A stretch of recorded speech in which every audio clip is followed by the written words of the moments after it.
I forget that now and then.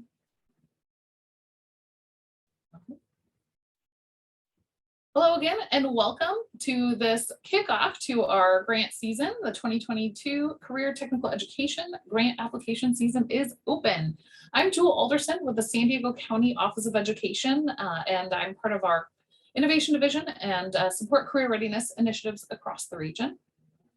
And I'm Leslie Wisdom. I'm the K-14 Technical Assistance Provider for the San Diego and Imperial region. It's just a fancy way of saying I help support the collaboration between our K-12 high schools and our community college partners in the region. Thanks for being here today. Yes, thank you very much. And I will drop that link in again. This goes to our slides so you can access some of the information here.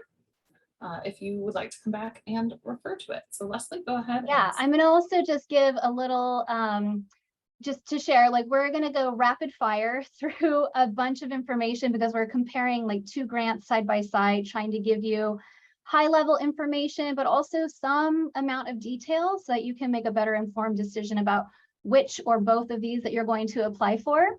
We hope that we want to get through all the content, so hold your questions to the end or feel free to put them in the chat. And then at the end, Jewyl and I are both willing and able to stay on past 2:30 and answer those. And regardless, we're willing to put all of the answers to your questions like into a follow-up email as well. So we want to make sure that you feel 100% supported in your pursuit of either or both of these grant sources. So it's a lot. So the objectives today are just to review both the Career Technical Education Incentive Grant and the K-12 Strong Workforce Program Grant. Can look at both of them, review similarities and differences between the two grants. And then on the next slide, we're just going to jump into the legislative intent for both of these. They're very, very similar. Okay, because they're both supporting CTE and or the greater college and career readiness. So CTEIG has the goal of providing pupils kindergarten through 12th grade with knowledge and skills that it makes them able to transition to employment and post-secondary education. And the purpose is to encourage, maintain, and strengthen CTE or career technical education. K-12 Strong Workforce is meant to create, support, or expand CTE at the K-12 level that's aligned. This is the differentiation. It has to be aligned with the workforce development efforts happening through the community college's strong workforce program in the region. I get upset with the legislative intent because they both say K through 12. In practice, both of these grants are really meant for grades 7 through 12, mostly because that's where the CTE courses are, and that's where a lot of the goals for metrics can be captured. So that is a really good thing to keep in mind, that these are really meant to serve grades 7 through 12. CTE, K-12 is a little bit more open to career readiness at the lower middle school grades, but they really are meant to do CTE enhancements. All right, and then on the next page, we've got objectives. Jewyl? And on that note, you'll see federally Perkins 5 did pull some CTE funds down to 5th grade. However, our state plan may change some of those, but for right now, it's really only 7 through 12 for either of these funding sources. So we're talking really specifically on how do we just really quickly differentiate these two grants from each other for those of you who aren't sure which one to apply for. So CTE Incentive Grant, or CTEIG, is designed to support high quality CTE across all of your pathways.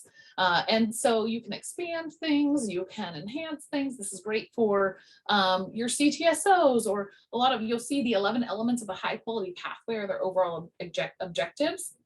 But in order to apply for CTEIG, we'll look at later the point system. You actually already have to have CTE programs in place that you get a certain level of score on your self-study in order to even apply for those funds. So if you're brand new to CTE, you'll want to focus on K12SWP. If you already have some CTE programs that you're looking to enhance across all sectors, you can stick with CTE Incentive Grant.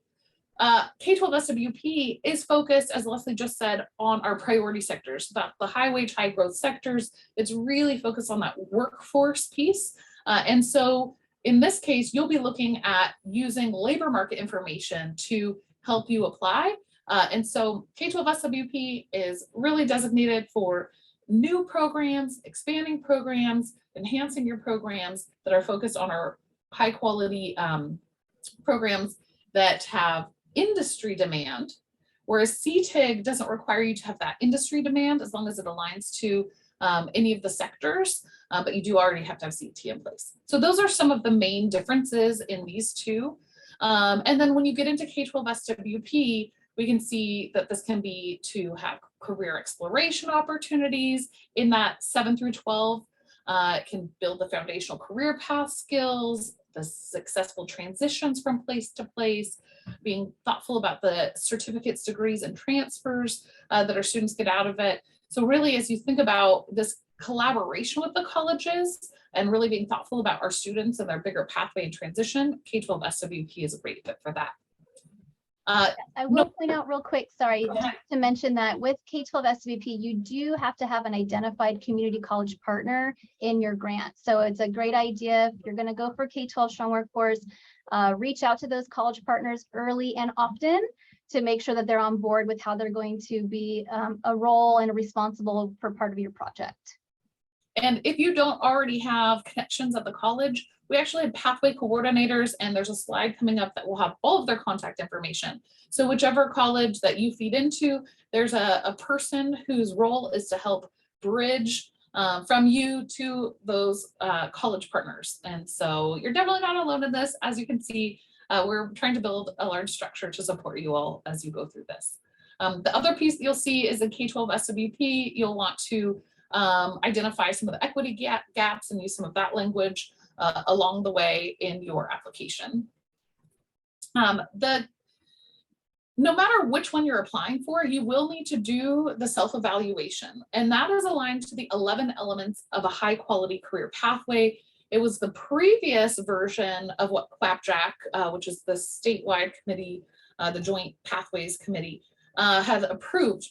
You might have heard that there's also a 12 elements, but because that hasn't gone through the legislative process, we're still aligned to the 11 elements because it's been legislated. So right now they're very similar. Just stick to these 11 elements that you'll see in the self-study. Even if you don't have CTE and you're looking to apply for K12SWP, you'll still do that self-study and submit it with your K12SWP application, although they do not require the scoring. So things like leadership at all levels, high quality curriculum and instruction. I will let you read all of this because you don't need me to read a whole page, but really being thoughtful about the bigger picture and what it means to be high quality as we're preparing students for the future workforce, because that's really the foundation of the work that we're doing in career pathways. All right, and we have some important dates here. As you know, the CTEIG RFA was already released a little while ago on August 19th, and it is due September 30th by 5 p.m. What I recommend is that right now you find out all of the people who are going to need to review and sign it, find out their deadline and create your internal deadlines for both of these. I know for us, it's usually ideally 10 days, but we can get through with a week. But we have a lot of our own internal processes that have to be followed. That's one of those places where you're lucky a lot of times in those charter systems where you can walk down the hall and just have someone sign something and submit it the same day. But you will need to upload a number of files through CTEIG via the X Files upload. And there's also a second area called PGMS where you'll enter some things and then you have to include like a printout of that page in your final upload. And for CTEIG, your performance period already started, even though you don't have the money. So that July 1st, 2022 is the beginning of that grant. You can spend through December 31st of 2024 for the CTE incentive grant that is currently out. K12SWP, we got this. All right, late on Friday night. I don't know if anyone else was in there wondering if those links would go live, but those of us who are on the call are probably excited that when we did see it finally come through. And you do have until October 14th by 5, and those will be submitted via Nova. And with Nova, what we usually recommend is take a lot of those fields. You can work on it outside of Nova and then paste them in once you feel like you're ready. It has a lot of fields, but you can go in and kind of explore Nova once you are ready to have decided to do this application. This goes a little further. You have January 2023 is when the performance period begins, and you'll have until June of 2025. So you have one more year of, not quite a year, actually 6 more months of performance period on this one beyond the CTE incentive grant. All right, and Leslie. All right, so here are some of the application requirements to know about. Both of these grants require the CTE the CTEIG program evaluation. So both require that regardless. So that's one thing you definitely have to do if you're going to go for either of these grants. For CTEIG, they require a project budget for the specific scope of work that you're wanting to implement, as well as a 3-year budget. All of the allowable costs are outlined on pages 2 and 4 of the RFA. You do have to include the pages from your LCAP that specifically call out CTE and or college and career readiness. They really are specific about only including those pages that have that mentioned. Don't include your entire LCAP, just the pages that mention CTE or career and college readiness. For strong workforce, like I mentioned, you have to provide the CTEIG program evaluation. It's not scored, as Jewyl mentioned prior, but it's a great planning tool. So I'm actually glad that they require that as part of that grant, because it's meant to be your planning tool so that you know what project you're looking to implement. You do have to have a project budget aligned to that plan that you're trying to implement. The allowable costs, sorry, I did not update this slide because the RFA was just released on Friday, but the allowable costs, I'll update this slide after this presentation. They are outlined within the RFA, allowable and non-allowable. As mentioned before, SWP does have to be informed by the regional workforce needs indicated in the region's strong workforce program regional plan. There's another workshop coming up in the future that will talk about what exactly is in that plan and how to align. It's really about the priority sectors where there's high wage, high demand growth in our region that we're trying to get students ready for those jobs. And it's also about, career development from middle school all the way through high school so that they're making more informed choices before they get to college. And then the other thing that is different about SWP that's not required with CTEIG is that that goal of closing equity gaps. So there is some required elements of providing data and providing some measurable outcomes that you choose in order to close those equity gaps within your schools or districts. So those are just some of the differences of the application requirements. For eligibility, it's pretty much the same. All school districts, county offices of education, charter schools, and ROPs, which in our region there's only one, all of those entities can apply for these funds, okay? The difference that we want to point out here is that, again, the grant funds can only be used to serve grades 7 through 12. Now, the big difference is that for CTEIG, if you are a middle school district, you cannot apply on your own. You have to be part of a consortium with your feeder high school district. So of course they have to choose to rope you into their consortium application. The difference is with K12SWP, middle school districts can apply. So they can be a 6, 7, 8, a K through 8, but middle school districts can actually apply on their own. And, if you're applying as one of those entities, that's where you can really start to focus on career exploration. And if you want to start doing those like CTE wheels or really starting like legitimate CTE pathways, you can do that. So that's one of the big things we wanted to make sure we shared with you all today. And then SWP is very specific, of course, about the age. CTEIG doesn't say age, but both of them say grade 7 through 12. And then SWP says students cannot be over the age of 18. So just a little thing to add there. And then for the funding levels, it's important to know that CTEIG is actually, so they're both competitive grants, okay? That's the way to kind of look at this. CTEIG is a statewide competition, and you are competing against other LEAs within your ADA bracket. Okay, so that's probably a good way to look at it. Of course, if you're going in as a consortium, each LEA's partner, their ADA gets added to that consortium. So if it's a couple of charters all going together, you might qualify for a higher ADA band depending on how many partners you have coming to the table, bringing their ADA with them. So, you know, you can see the bands here that there's, and actually this is new. So like there's 300, there used to be only 150 million for CTEIG. There's 300 million available in our state. So you can see the breakdown. There's 12 million for schools that have up to 140 ADA, 24 million for schools that have between 140 and 550 ADA, and then 264 million for LEAs that have more than 550 students as their ADA. So statewide competition. Here for SWP, it's a local competition just within the San Diego and Imperial region. And I did update this slide. So there is 12,333,000, you know, and some odd dollars to be shared amongst LEAs who are applying in our region. And here's the general breakdown of how much you're allowed to ask for. So if you are an entity or an LEA that has up to 140 ADA, you can only ask up to 250,000 and so on. You can see the graphic here. So that's just telling you how much you're allowed to ask for. We've had LEAs who have asked for more, but the selection committee, and I'll get into who and what that is later, they just kind of bring it down. So if you only have, you know, 120 students and you're asking for $1 million, they just bring that number down to the actual allowed amount that you can ask for. So it's not like you lose points or you're not qualified or something if you ask for more, but that's typically what you're supposed to ask for, is within that band. All right, so there are a few different types of applications. With CTE incentive grant, you can apply as a consortium or as an individual LEA.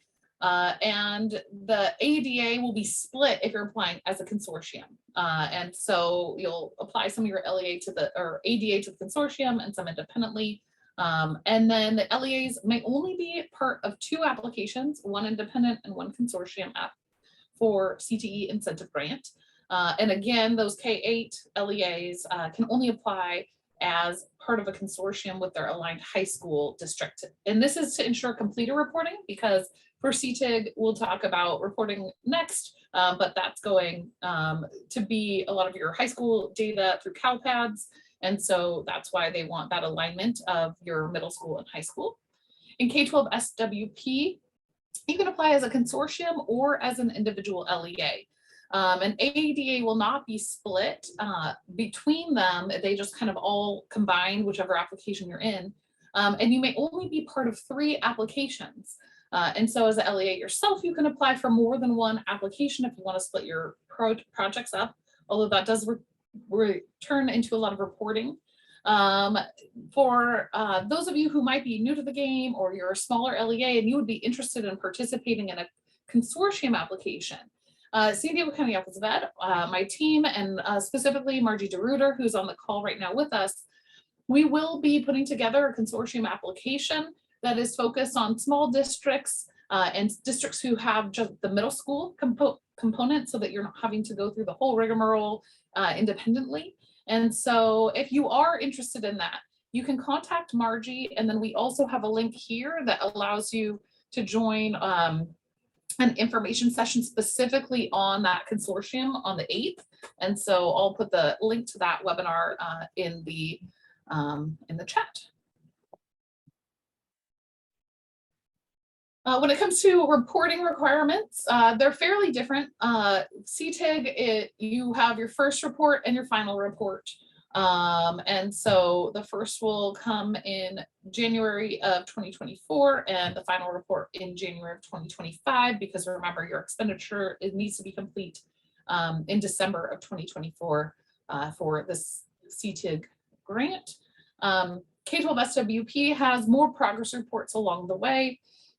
And so you can see that they are all delineated here with the final expenditure report in October of 2025. And so all of these go through NOVA And the regional consortium is really great at checking in with folks and making sure that you're on track as you go through these variety of expenditure reports.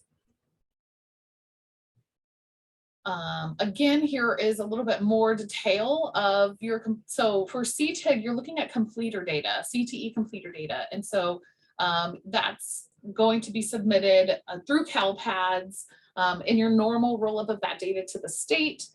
If you're not currently collecting that data because well, you can't apply to CTEIG if you're new with it, but if you're, as you're diving in to K12SWP, if you are building your CTE pathways, you'll want to be creating ways for you to enter that completer data into your SIS so that it does spit out of CalPads for future reporting.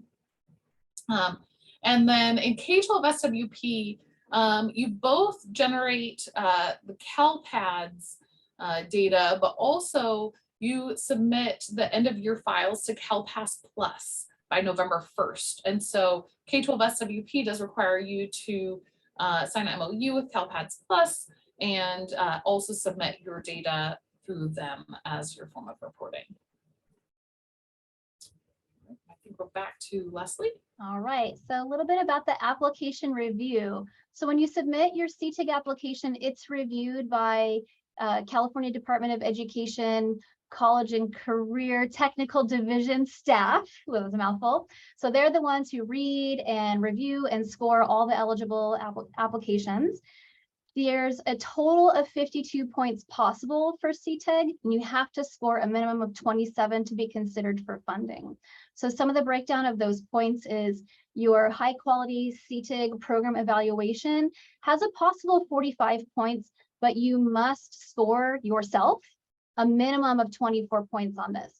So because you're scoring yourself, be honest, but be generous because you need to have a minimum score of 24, all right? For the budget narrative, it's a possible 2 points. The 3-year budget is a possible 3 points, and your LCAP pages are a possible 2 points. So all leading up to that possible 52. But obviously you can tell the most of it is that CTEIG program evaluation. For SWP, the regional consortium in our region brings together a collection of K-12 community college and industry partners together to form a selection committee, and they are the entity that read and score and decide the funding amounts for the applications in this region specifically. So the breakdown of the parts of the application and the scores are as follows. The minimum, so that's worth 100 points, sorry, actually worth 110 points total because there's like extra credit. So it's worth 110 points possible. You have to have a 75 points to meet the minimum to be considered for funding. The problem statement and the project objectives are each worth 20, so that section's worth 40 points. The work plan itself is worth 35 points. The budget is worth 15 points.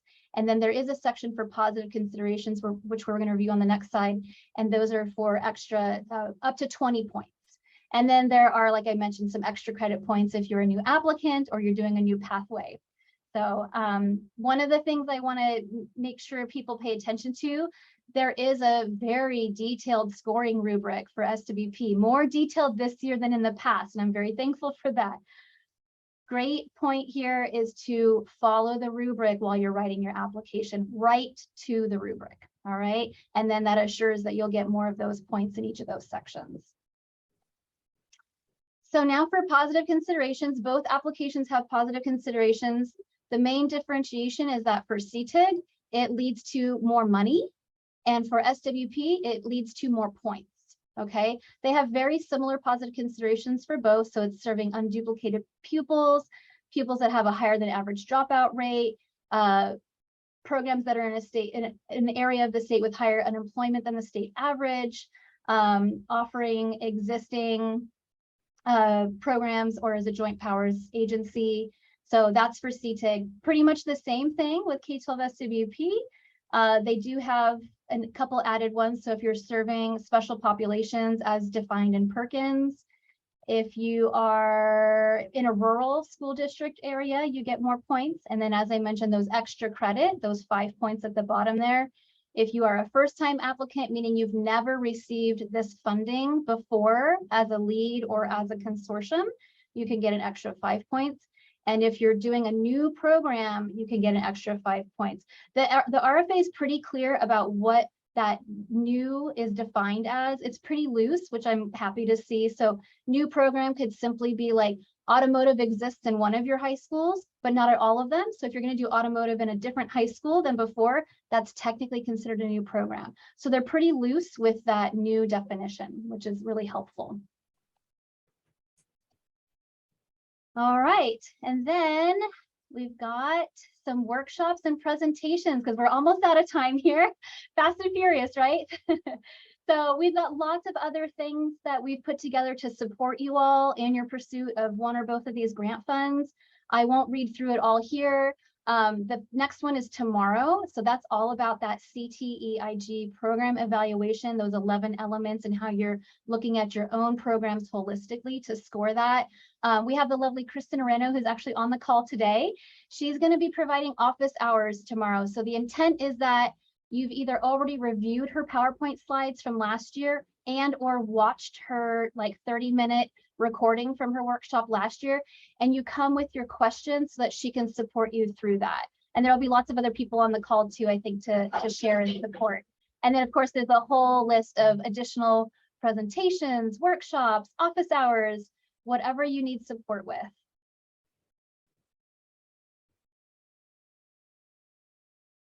And then the last thing, go ahead. And then for that grant season schedule, I'm going to go ahead and put this short link in the chat so that you can access that. But we do have a number of people who are designated as assistants for the region. And so you can see Leslie is the K14 technical assistance provider for the region. And then we have pathway coordinators. So depending on where your students feed into which college, then these are folks who are specifically there to support your students' transition and alignment between the programs. So you can reach out to them when you're looking for, you know, finding out how to align with that college partner, particularly for K12SWP, where you do need to have at least one of the community colleges as part of your plan. You can have multiple. So those of you who are charters with spots all over the region, you may want to connect with more than one community college if your students are going into those. The state provides regional consultants for the CTE incentive grant. And so David Kinst is our regional consultant, and his information is there. Margie DeRuiter is on our team at the County Office of Ed, and she will be focused on the consortium application this year. So she'll be your main point of contact. She's also arranged for Phyllis Sensenig, who does our kind of more in-depth application preparation workshops for anyone in the region. And you'll see those in the schedule. So if you have questions about those, you can ask Margie. I'm also available to support as you're really ideating what does program development look like? What do I need to do for high quality CTE? I can help with that, as can Al Love, who is our Senior Director of College and Career Readiness. And in fact, we will be doing a webinar on that this Thursday. And so for that overall arching schedule, you can see this here. And we will also be posting videos of the sessions there once they are recorded.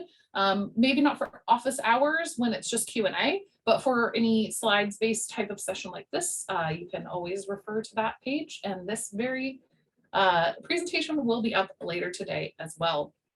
And so as we move on, we just want to thank you for joining us. Hey, we started 2 minutes late. We ended in 2 minutes late, so we did keep it right in that 30-minute zone. Feel free to reach out if you have any questions, and we'll stick around for Q&A as well. So thank you very much for joining us. Yeah, thanks everyone.